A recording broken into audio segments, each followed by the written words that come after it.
Hi, folks. Lovely to see all of you here. Thank you very much for joining us on this third episode of Freewheeling. Today's freewheeling session is with Sumit Patil. Sumit Patil is a top Indian endurance athlete. He is one of the few people who have ridden both PBP and RAM in India, of course.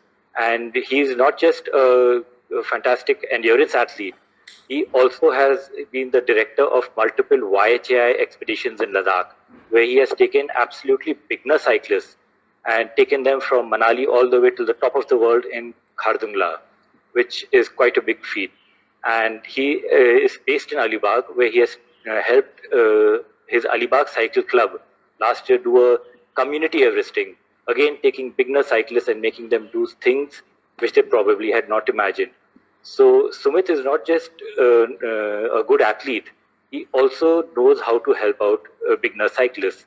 And for that reason, we are here today with him to talk about nutrition and hydration in Indian summers. It is getting hotter by the day, as you all have probably noticed, and we are sweating it off when we are riding. Those who can ride where there's no lockdown. And Sumit here is going to help us out with understanding nutrition and hydration when you're riding in these hot summer conditions. Sumit, the first question, why does one need to take special care in the heat? Basically, when we talk about any activity, it's your body is kind of working out, and your core temperature goes higher as your intensity goes high, and add to the summer heat that we face in our country, that the whole conditions gets aggravated, and one ends up wasting a lot of energy through the activity that one is doing, because the person has to cope up with the heat loss also. So given that additional heat loss, because the atmosphere is already kind of hot, one has to take care to hydrate themselves and take care specifically when it comes to hydration and nutrition. And what is the detrimental effect? What is the negative of not taking care? What will happen to you? Well, you'll stop enjoying the rides, and you will not continue doing so. I mean, so basically what happens is it has a detrimental effect. I mean, for a while, you might feel like your performance is going down, and as humans, we get very comparative about what I was able to do and what I am doing now, and that additional factor that comes into because of the heat, your performance is going to go low, and then the kind of the immediate thing is, because your performance goes low, you feel less motivated to go out, and your activities are going to reduce. That is more on the activity part. But otherwise, you are actually harming yourself.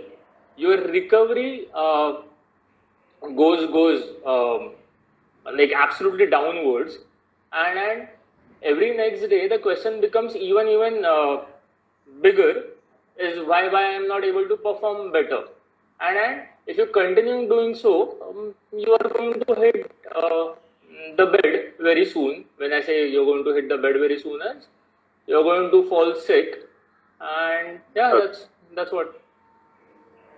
So, what is the duration of a ride which we are talking, where we need to actually take care of nutrition and hydration? Like if I'm going to the market to buy vegetables, I don't think I need to care about drinking water so much. What length of ride are we talking about where we actually need to consciously take care of this? Okay, like you said, if you're going to just go for a commute or something, you might not need to take as much care as what we are aggravating about. But it rather talking about the duration, let's talk about the intensity. If one is riding at a lesser intensity, the things are not going to affect that person as much. As you just spoke about, if it's about fetching vegetables from the market, we are not riding at an intensity. So let's say, like, if we are sitting at home, we don't feel that need of hydrating ourselves as often, because there is no intensity at all. So if one can quantify the intensity that one is going to put into that given ride, it could be a 40 minutes ride also, which could be intense, or it could be a 6 hours ride also, which might not be as intense. So rather than taking time into consideration, because at times what happens is time can behave like a false marker. What happens is, for a morning ride, if I'm just going out for a 40 minutes ride, and maybe it's less than an hour's ride, I might take less care of hydration and nutrition and ignore the parameters of what we are specifically talking about, heat.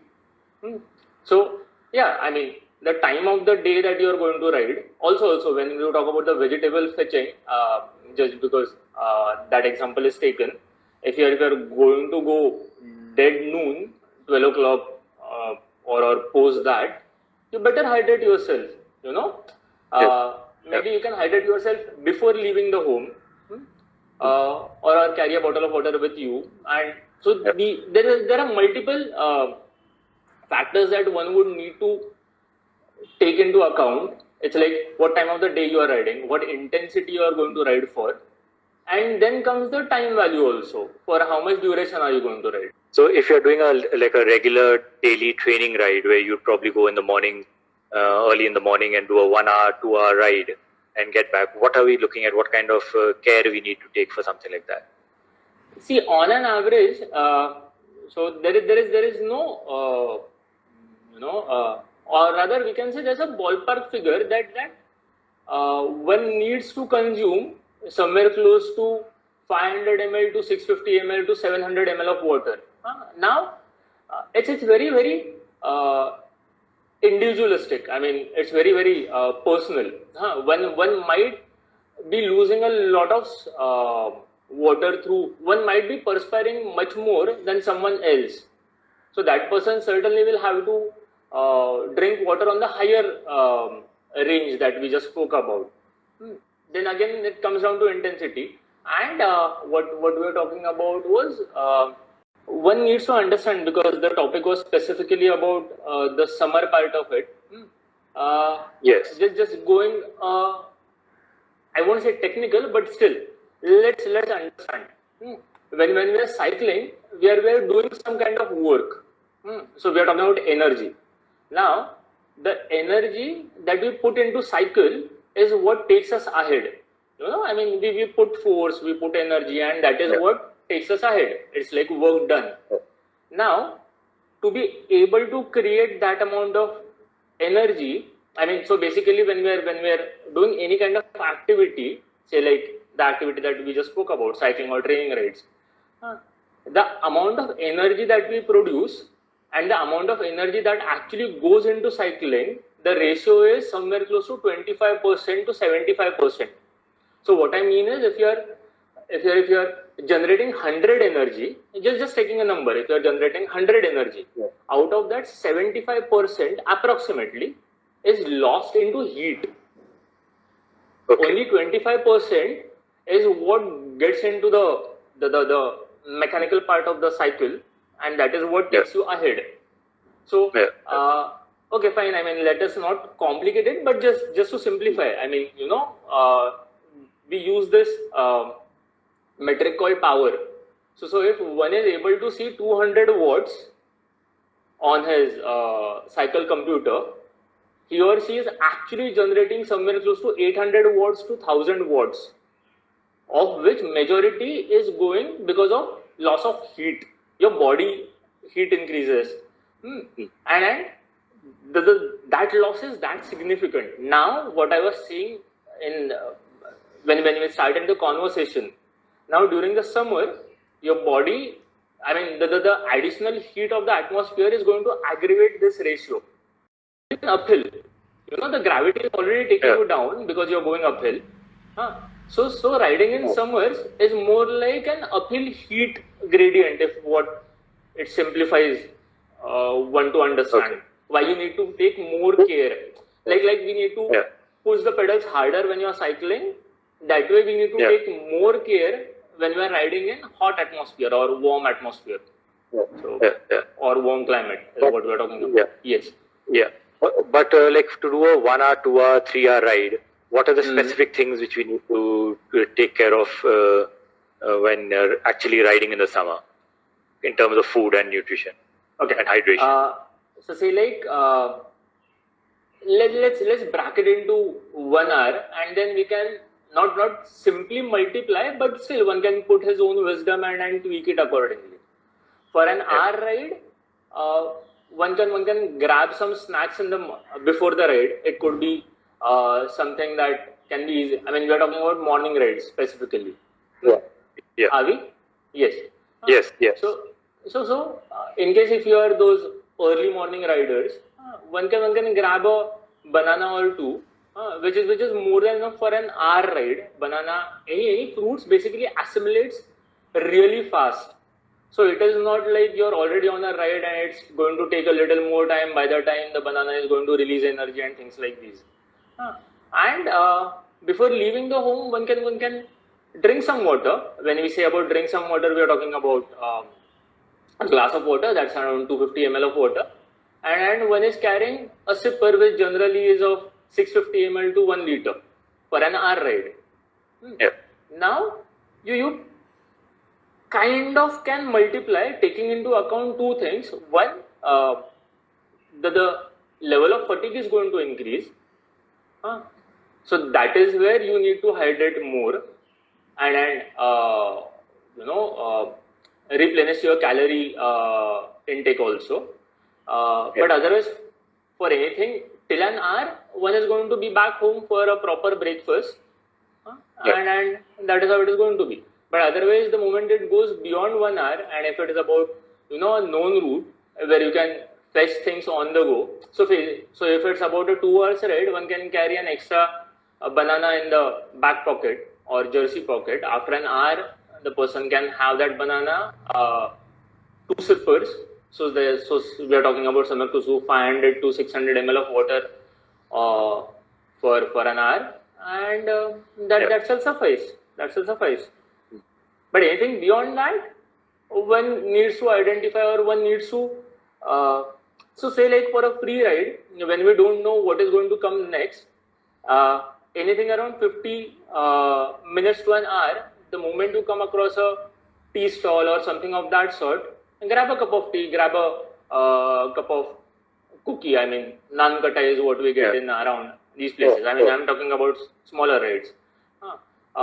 Anything say like 3 hours or something, one can take a small breakfast kind of halt at say like beyond 1.5 hours. Why I'm saying beyond 1.5 hours or beyond 50% of the distance is it works psychologically also. You're taking a stop, and now the remaining distance is less than half. So that also works like a motivation. And probably adding to it, keep these calorie intakes on a smaller chunks, in the sense because your body takes some time to assimilate those that food that you're eating or whatever you're drinking also. So keep it in small portions so that you don't load yourself so much that now you're feeling absolutely lethargic. You don't stress your body, your digestive system basically. Yes. And what about like pre and post ride? What do you do before ride and what do you do after ride? After a long ride? So we are talking about say like a century ride, or we are talking about say like anything beyond 2 hours ride. Sure. So when we start, like I told you, it could be a banana or two, because again we are talking about those morning rides. We are not going to load as much that once you hit the road, it is going to take a lot of time for you to assimilate the food that you ate, and then you start riding. So that's how it goes. On your way back, once you're back home, freshen up and then have a proper wholesome breakfast, which could be anything. I mean, in the sense, what I mean by anything is whatever is. See, it's kind of region specific. I mean, if you're in Maharashtra, you can have poha. Poha is a nice cereal. You can have 2 eggs, omelets, and things like these. So basically, a regular breakfast, what you would normally eat. Yes, I would stick to that. I mean, I do stick to that. I mean, you can have muesli, you can have dalia, you can have oats. Dalia is more of the local thing, and it's as good as any other cereal that you eat. So, And what about liquid? it is yes, Liquid coming to that. Yes, coming to that. Before that, just to keep one thing in mind, don't delay that breakfast. You know, you come home, you're not feeling as tired, so you get into something else, and then you have that breakfast after a delayed duration. Why I'm saying so is the rate of absorption as soon as you are back from a workout is much higher than after less than half an hour after you're back from the ride. Take that meal of yours, take that breakfast of yours. You're saying. What I'm saying is, I mean, come home, freshen up, clean yourself. I mean, hygiene is as important. And grab that breakfast.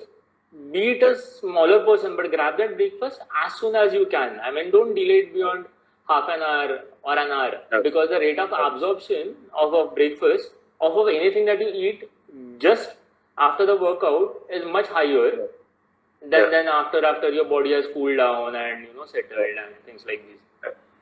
So about drinking water or hydration. Yes. Again, the same thing. I mean, if you have followed the routine properly, the bike routine in the sense, if you have consumed anything around 500 to 700 ml of water per hour on your ride, when you come back home, you will not feel dire necessity of hydrating yourself. But I mean, the regular hydration is what I'm talking about. I mean, drink a glass of water. So if one follows that thumb rule, I don't think one shall face any issue. Coming to our next question, which is actually the same as what Nishant Atre is also asking us. It is, do you need any special foods like gels and solvents, etc. for recreational riders? We are asking this specifically because it has now become fashionable, where everybody's popping in a tablet or dropping in a sachet, and those guys are drinking, plain water or having something very normal, looked down upon. It's become a kind of a elitist kind of thing. So what do we do about that? Do we go with these gels? Do we need these or do we not need these?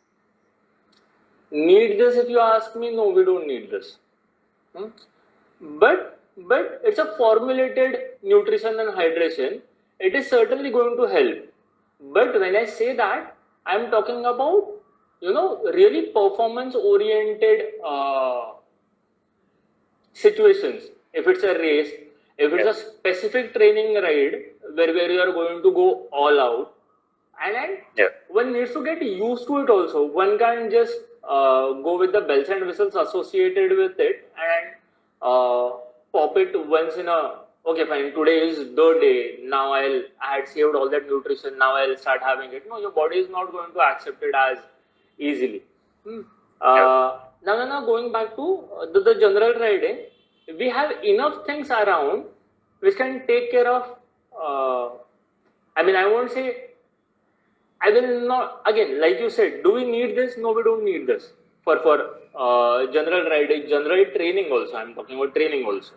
Yes, I mean, for those specific performance-oriented, those who are training with a specific regime for a specific event or something, then they can add on these things because these are highly formulated things and which are going to help, no doubt. But you don't need them for your daily training rides or daily general rides also. Now, specifically about the anything, I mean, if having plain water at times, let us not look at the elitism part of it. Yes, there is, but at times it's nice to change the taste also. So you have a lot of things in the market which were there when even we were kids, say like Glucon-D or something like that. Then there are other brands also, a lot of them, everyone knows about them. Now, one thing that I need to specifically say about these things is, please take care of the concentration. The problem that happens is all these, even if you have Glucon-D, if you mix it with the appropriate concentration that they tell you, say like XYZ spoon for LMN ml of water, say like just speaking, 2 spoon for 1 liter of water, mix that, drink it, and it tastes absolutely bland. But that is how it is supposed to be. We are not supposed to have sarbat. See, the problem that happens is the moment your concentration of these energy drinks are, you do it as per your, like that word goes, swadanusar. So keep that at bay. Don't do it swadanusar. What happens is the moment that concentration increases, your body, not getting into a really technical part of it, your body can absorb it. Your body can absorb it easily. Now your body, so with all the bodily functions, it is about optimization. More the better is not what works here. It is about that optimal level. So what I mean again is, most of us would have gone through that kind of experience. We have ganne ka ras on our ride. Because we are already dehydrated, we gulp down a glass of ganne ka ras, and then we feel really nice. We order for one more. We gulp that down also, and then we start riding. We feel nice for a moment, and after that we hit a wall. What I mean by hit a wall is, all of a sudden we feel so lethargic, and we feel dehydrated also. So what happens is, the concentration of what we had was so high that our body needs much more water to dilute it. For momentarily you might feel nice, but after that your body is going to ask for water, because that is where the dehydration has started to set in, because the concentration is so high.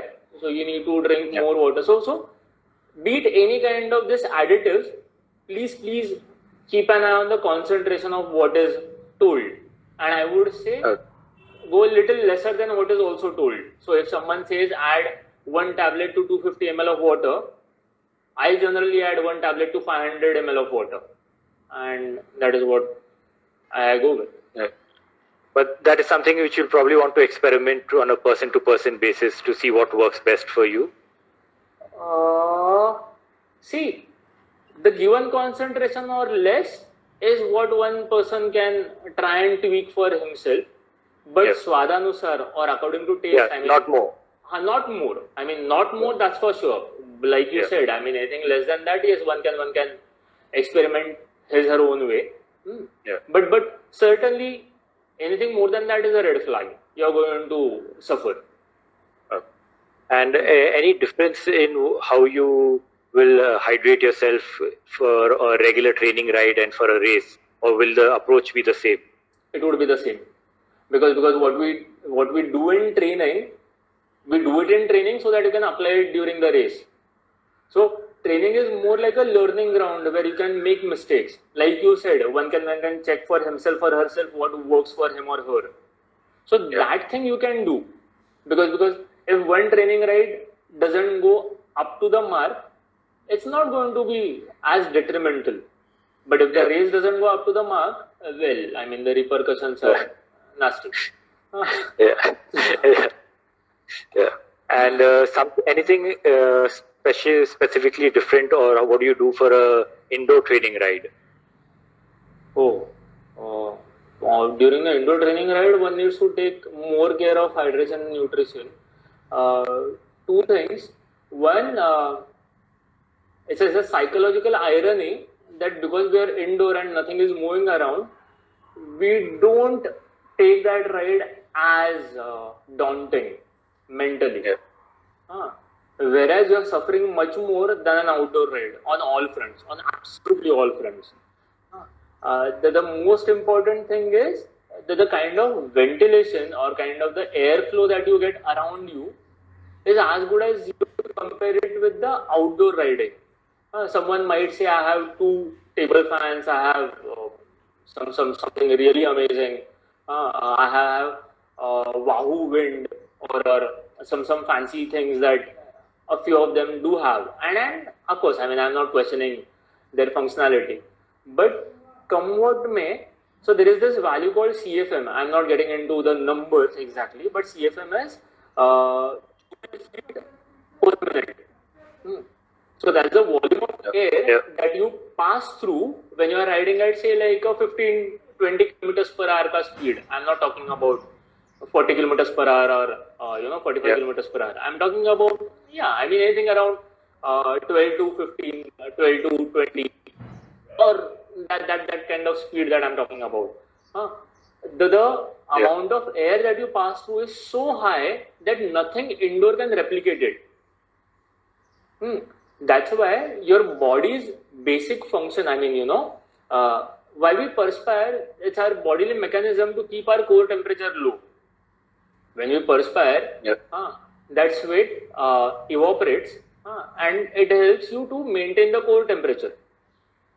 Now, because you are into a room, the rate of evaporation is going to be much lesser as compared to when you are outdoors.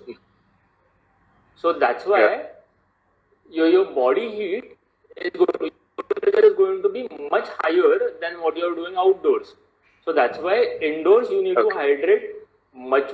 I mean, when I say much more, again, it is not like if for outdoor rides you are hydrating yourself, say like half a liter of water. Indoors you have to hydrate yourself for a liter of water. No, I'm not talking about that. Overhydration also has its negatives and yes. But what I'm saying is you got to be even more disciplined when you are on an indoor ride, because that psychological irony that I spoke about that makes us take this kind of indoor rides a little casual. That's the word. Than the outdoor rides. But indoors. And when someone starts riding more often indoors, he or she will realize that the rate of perspiration is higher. So that's why you need to, and again, listen to your body. But there is one caveat here, that when one says listen to your instincts become much sharper with experience. So someone who is not experienced, the instincts are absolutely blunt. But if someone is really experienced, he or she might ask for a different kind of food altogether. Say, if someone, vada pav is a fantastic food, but you have plenty of them. Well, that's not healthy. But there is a day when you kind of crave for vada pav. If you are an experienced rider, also still you kind of crave for vada pav. Probably your fat content is much lower that day. Your body is asking for fats. These are small cues that one can take when your level of experience is much higher. So one hone that, and once you do that, your instincts are going to become sharper than before. But listen to your body. If your body is asking for more water, yes, please drink more water. If your body is asking for plain water, drink plain water. If your body is asking for a little more salts, drink little more salts. Yes. So one thing which you mentioned over, we had a question for that about overhydration. What is overhydration and how does it affect us negatively? I have been talking about salts in between, but to emphasize more, one needs to replenish their salts timely. So that is where that electrolyte plays a major role into any sport specific activity. See, through perspiration, you are losing a lot of sodium. There are other salts also that you are losing. One might say there's potassium, there's calcium, but the rate of loss of potassium, calcium is much lesser than sodium. So one need not really worry about them. But the rate of loss of salt through perspiration is much higher. Now, once you start losing sodium, a lot of bodily functions start suffering. Cramping. So loss of sodium is not the only thing that is associated with cramping, but there is also a factor that comes into cramping. Yeah. So one might feel cramps due to loss of sodium. So that's like loss Yeah. of salt. Let's not use sodium. Loss of salt. So the more you perspire, the more salts you are losing. Yeah. Now, talking about duration of ride, the more the duration of ride, the effect is going to be, or rather the end result is going to be much higher because you're multiplying with the amount of time that you're spending. So Yeah. the loss of salt is also going to be much higher over a longer ride.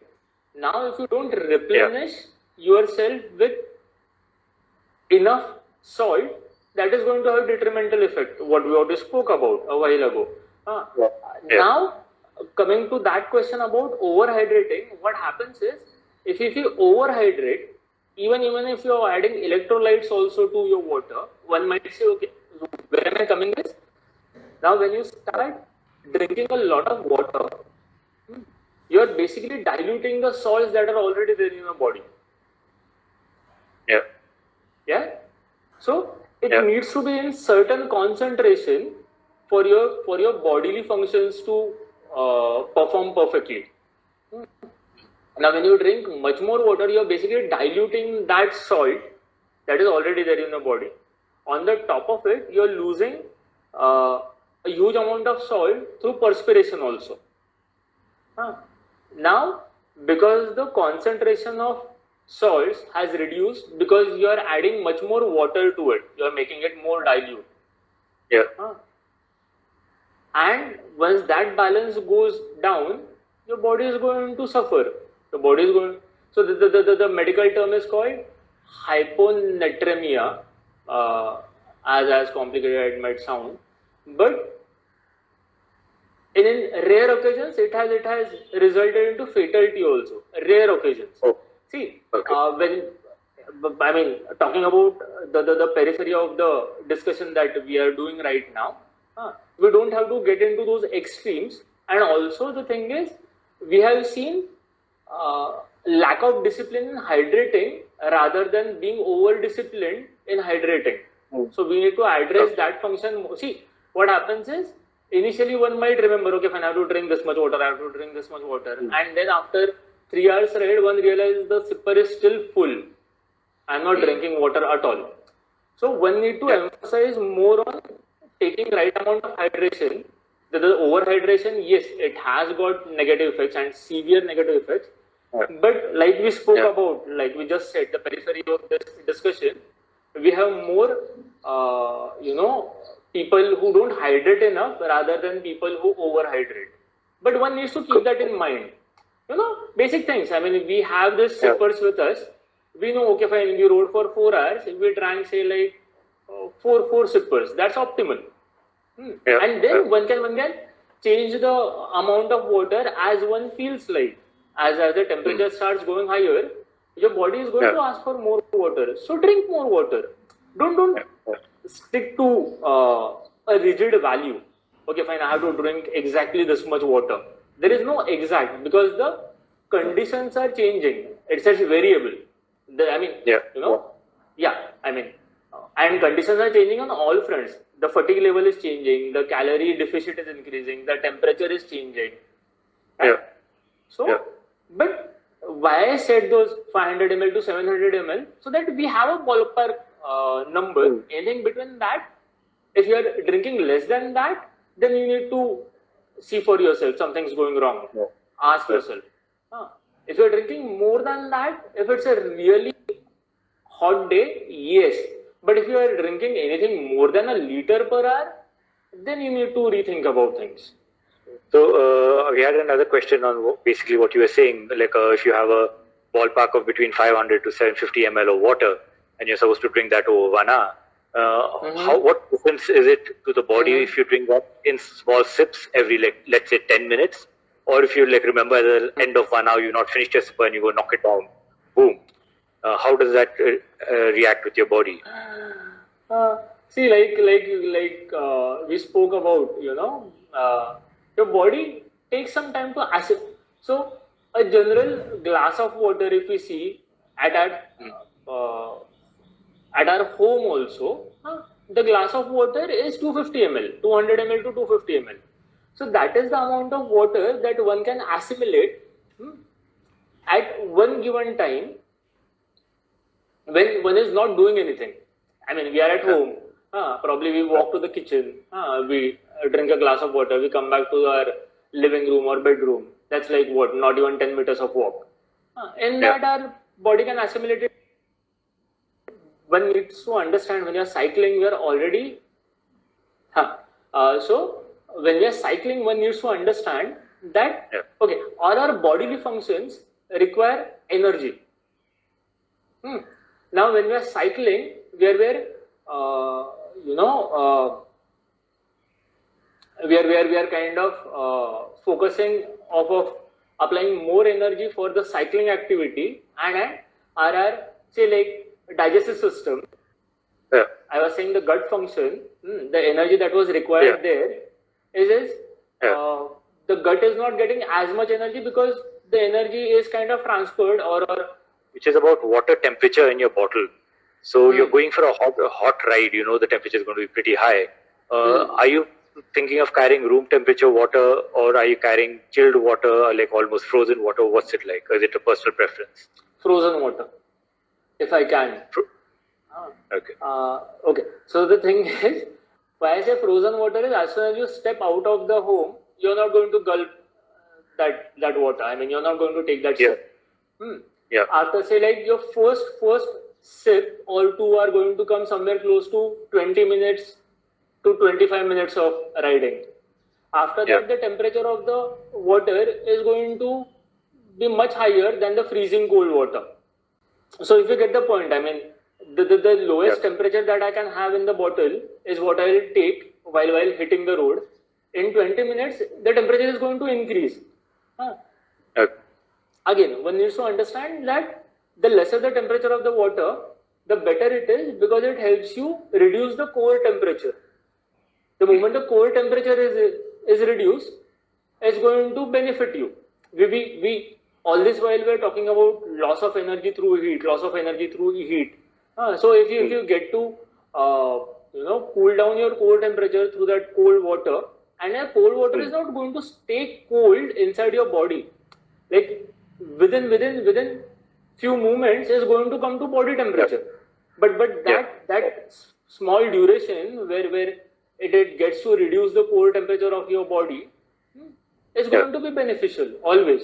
And also we are not going to gulp that water like what we were talking a while ago, gulping the water at one go. We are not going to gulp that water. That all of a sudden, there was a detrimental effect of having such cold water. We are going to have sips after sips. So now going back to the previous question again, gulping the water is not advised because your rate of absorption is going to be much lesser. It's going to stay in your gut for a longer time. That's why taking but like you said, if all of a sudden you realize you have not drank water since last say like 40 minutes or an hour and you take a small break and you realize that the bottle is full, then I would say drink a little more portion of water. The next 5 odd minutes, take it easy on the bike. See, it's about dividing the energy. Now, when you start riding a little easily, the energy can be directed to your gut function again, where your gut kind of absorbs all the water, and then you get back to your normal thing. The same applies to meal also. See, I mean, one shall not rush after a very, very heavy meal, but if it's like a long distance ride where you are optimizing that time also, so then what one can do is after a big portion of meal, I'm not talking about 5-course meal again, we are out on the road, but still after a big portion of meal, one can start riding, but take it easy for say like next 15-20 minutes, where you are giving gut enough time and energy to absorb as much as it can, and then you can get into the flow. Perfect. I think, we have one question. I'll get that to you.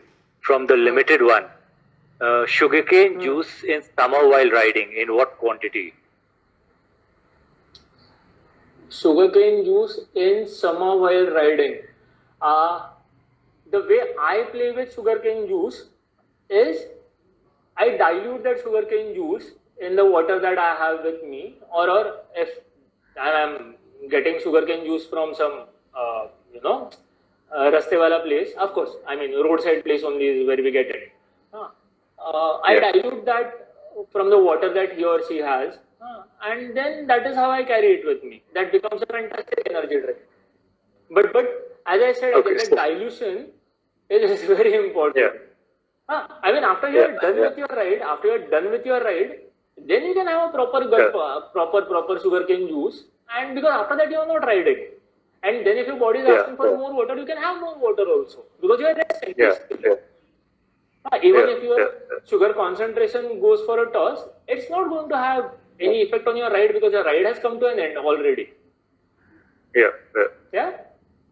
Perfect. I think we have hit 45 minutes of this session, and I think we should wrap it up now.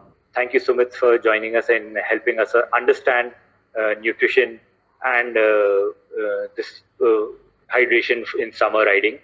Next Saturday, we'll be back here. Next Saturday, we'll be having David with us, David from Bike Bros, Shimla.